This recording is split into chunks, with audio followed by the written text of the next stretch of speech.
ক্যান্সারের ঝুঁকি বাড়াচ্ছে এই ছোট্ট একটি কুকিং অভ্যেস। আপনি যে তেলে প্রতিদিন রান্না করছেন সেটাই কি নীরবে আপনার স্বাস্থ্যের সবচেয়ে বড় শত্রু হয়ে উঠছে? আমরা যখন একই তেল বারবার রিহিট করি তখন সেই তেল থেকে টক্সিক কম্পাউন্ড ও ফ্রি রেডিক্যাল বের হয়।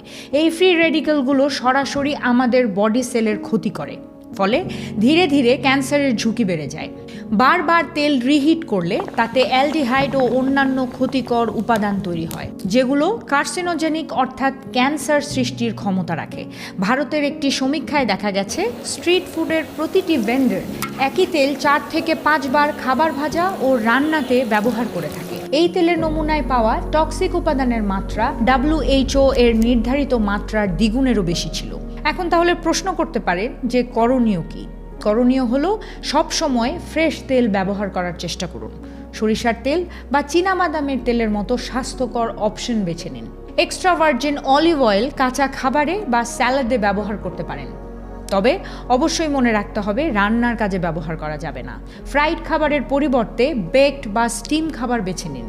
যতটা সম্ভব মানসম্মত খাবার ঘি দিয়ে রান্না করার চেষ্টা করুন।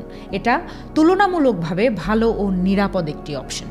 মনে রাখবেন, ক্যান্সারের ঝুঁকি সব সময় বড় ভুল থেকে আসে না। অনেক সময় ছোট্ট একটি রান্নার অভ্যেসই ক্যান্সারের ঝুঁকি বাড়াতে যথেষ্ট হয়। আজই সচেতন হন, তেল বাছাই ও ব্যবহার বদলান, নিজের ও পরিবারের সুস্থতাকে অগ্রাধিকার দিন।